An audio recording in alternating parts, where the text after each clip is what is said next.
कल ही भाषण सुना मैंने मुख्यमंत्री जी का, और उन्होंने कहा कि जैसे ही 2022 आएगा, जैसे ही जनवरी आएगी, 2022 की शुरुआत होगी, किसानों की आय, उनकी पैदावार की दोगुनी हो जाएगी। कल एक बहुत ही प्रतिष्ठित चैनल पर, बहुत ही प्रतिष्ठित एक न्यूज अखबार के परिवार, बड़ा अखबार का उनका है, उसमें मुख्यमंत्री जी ने कहा कि जैसे ही 2022 आएगा, किसानों की आमदनी, आय दोगुनी हो जाएगी। आज हम सितंबर में बैठे हैं, इसलिए किसान भाइयों से कहना चाहते हैं, बस 3 महीने की तो बात है। अक्टूबर, नवंबर, दिसंबर, जनवरी में तो आय दोगुनी होनी ही है। बताओ मुख्यमंत्री जी को कौन समझा दे रहा है ये बात? ये कौन समझा रहा है? कौन कह रहा है कि तारीख बदलने से, साल बदल जाने से किसानों की आय दोगुनी हो जाएगी? पूरे उत्तर प्रदेश की ये किसान जानते हैं, जो धरने पे बैठे वो किसान जानते हैं, जिनके गन्ने के किसानों का पेमेंट नहीं हो पा रहा वो जानते हैं। जैसे ही सरकार बदलेगी, किसानों की भलाई शुरू हो जाएगी, किसानों के बीच में खुशहाली के कार्यक्रम शुरू हो जाएंगे। तारीख बदलने से, साल बदलने से नहीं होगा। इस सरकार की विदाई से खुशहाली आएगी। और झूठ का अंतर्राष्ट्रीय प्रशिक्षित केंद्र खोल देना चाहिए भारतीय जनता पार्टी को। और मैं समाजवादियों से कहूंगा, अगर ये ट्रेनिंग इंस्टीट्यूट खोलना चाहें तो उसके लिए फ्री जमीन देने के लिए तैयार हो जाना। कहा कि 2 एयरपोर्ट बनने जा रहे हैं बुंदेलखंड में। 2 एयरपोर्ट बुंदेलखंड में बन रहे हैं। मुझे तो यही नहीं पता कि बुंदेलखंड में एयरपोर्ट कहां बन रहा है, रन से सिर्फ कहां बन रही है। ये सही है कि नेताजी ने चित्रकूट में बनाना शुरू किया था हवाई पट्टी, वो बन करके तैयार हो गई थी। उसका एक्सपेंशन अगर कभी हुआ तो पुरानी सरकार में हुआ। जब अभी पिछले दिनों में गया था चित्रकूट, उतना ही काम हुआ था जितना समाजवादी सरकार में काम हुआ था। उसके बाद कोई काम आगे नहीं बढ़ा है। बुंदेलखंड में 2 एयरपोर्ट बन रहे हैं। और ये कहा गया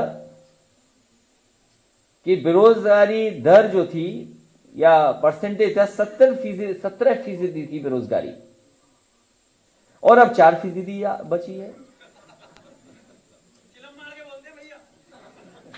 मेरा निवेदन है सभी साथियों से कि चिलम की बात न करें।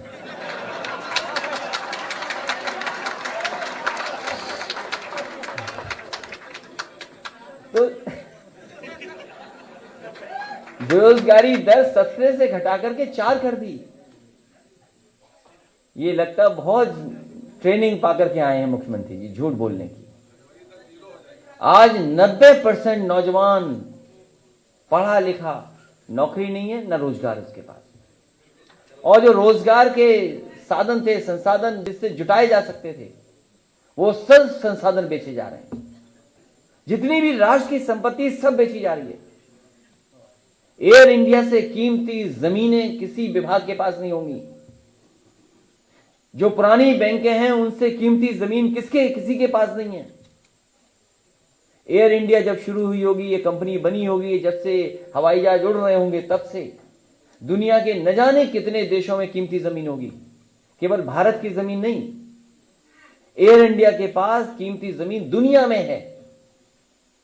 किसी कंपनी के पास दुनिया में इतनी जमीन नहीं होगी।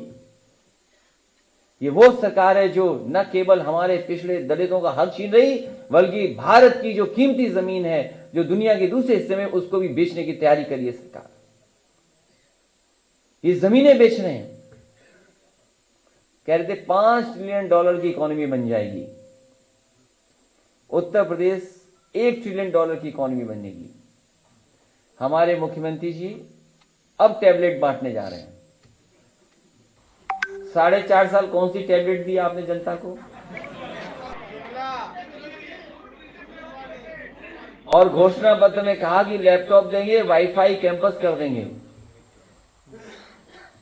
इसलिए बहुत सारे ऐसे सवाल हैं जिसका जवाब सरकार नहीं दे पा रही। किसान बर्बाद, नौजवान के हाथ में नौकरी रोजगार नहीं, व्यापारी दुखी, व्यापारी परेशान। इतना अपमान, इतना अत्याचार, अन्याय कभी नहीं हुआ होगा जितना इस सरकार में हो रहा है।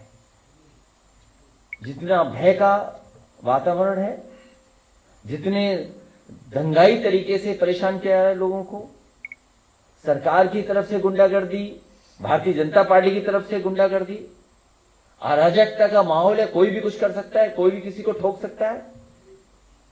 और क्या क्या लूटपाट नहीं हुई सरकार में। आपके एयरपोर्टों की लूट हो गई, पोर्ट की हो गई, बड़ी बड़ी सरकारी कंपनियां जो नौकरी देती हैं, आरक्षण देती हैं, उनकी लूट हो रही है। समाजवादियों ने तो एक्सप्रेस वे बना दिया था 22 महीने में। बताओ शौचालय कैसे बने हैं? भारतीय जनता पार्टी की जो शौचालय है उसमें शौचालय पानी ही नहीं है। तो ये सोच रहे हैं जैसे शौचालय बनाए जाते हैं वैसे ही एक्सप्रेस वे बनाया जाता है, तो सस्ता एक्सप्रेस वे बना रहे हैं। और एक भी मंडी नहीं बना रहे ये लोग। मंडी बननी थी वहां पर किसानों को सुविधा देने के लिए। हमारे गाजीपुर, आजमगढ़, अंबेडकर नगर, अमेठी, बाराबंकी, लखनऊ के लोगों को सुविधा मिल जाती। वो मंडियां नहीं बन रही हैं, कहीं मंडी नहीं बन रही। और सबसे प्रिय काम इनका है शौचालय बनाना। कहीं एक शौचालय नहीं बनाया एक्सप्रेस वे पर, कहीं शौचालय एक भी नहीं बनाया कि जनता अगर एक्सप्रेस वे पे चलेगी तो शौचालय कहां जाएगी।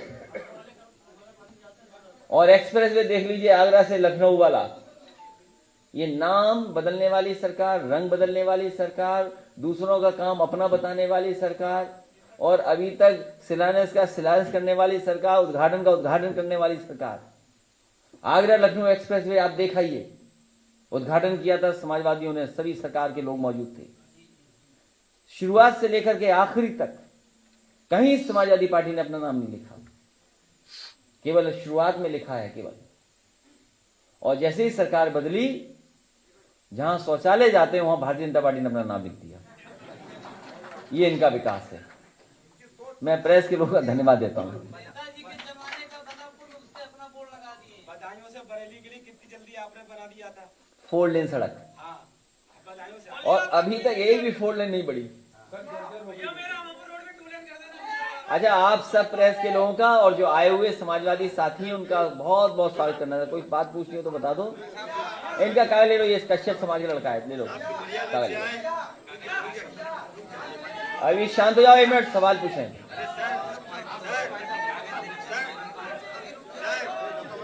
से आए हैं, 2 मिनट बात करना चाहते हैं।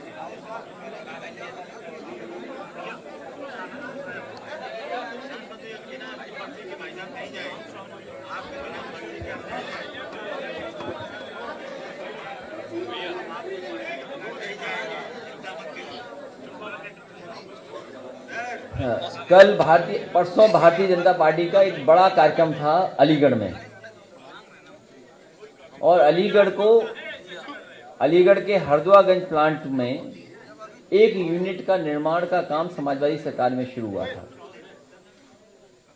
हरदुआगंज में तोशिबा कंपनी को काम करने का मौका मिला था।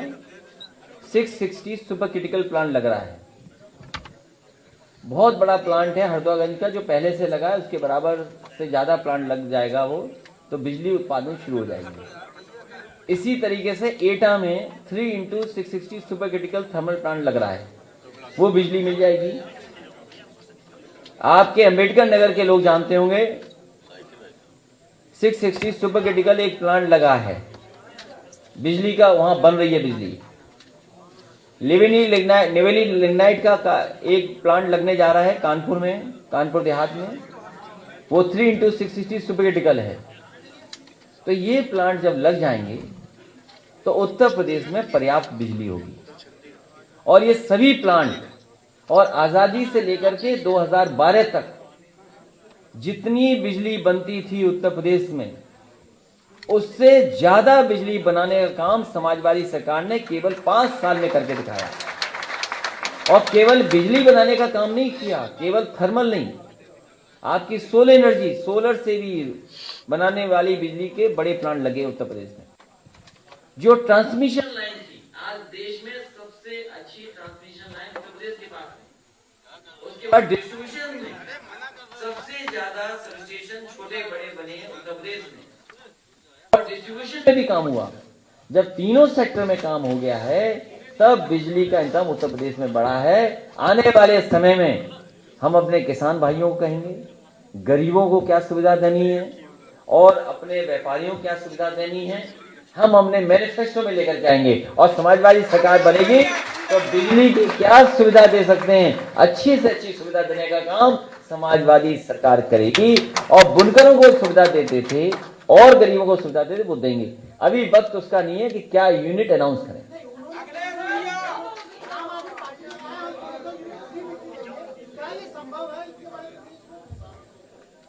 मैंने आपसे कहा, और दूसरी बात और कह दूं मैं आपसे, जिस समय बनारस में 24 घंटे बिजली नहीं थी, उस समय धरने पर बैठे थे, आज हमारे बीच नहीं है, लालजी टंडन जी और श्यामदेव चौधरी जी।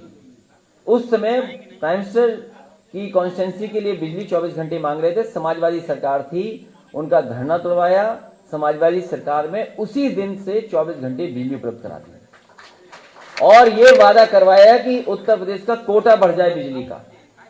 अभी भी बिजली का कोटा उत्तर प्रदेश का नहीं बढ़ा है। भारतीय जनता पार्टी चाहे, दिल्ली में सरकार उनकी है, उत्तर प्रदेश में सरकार उनकी है, डबल इंजन की सरकार है, जितनी मदद करना चाहे मदद कर सकते हैं, लेकिन नहीं कर रहे हैं। समाजवादी सरकार आएगी, बिजली की सुविधा देंगे और ज्यादा अच्छी बिजली की सुविधा देंगे।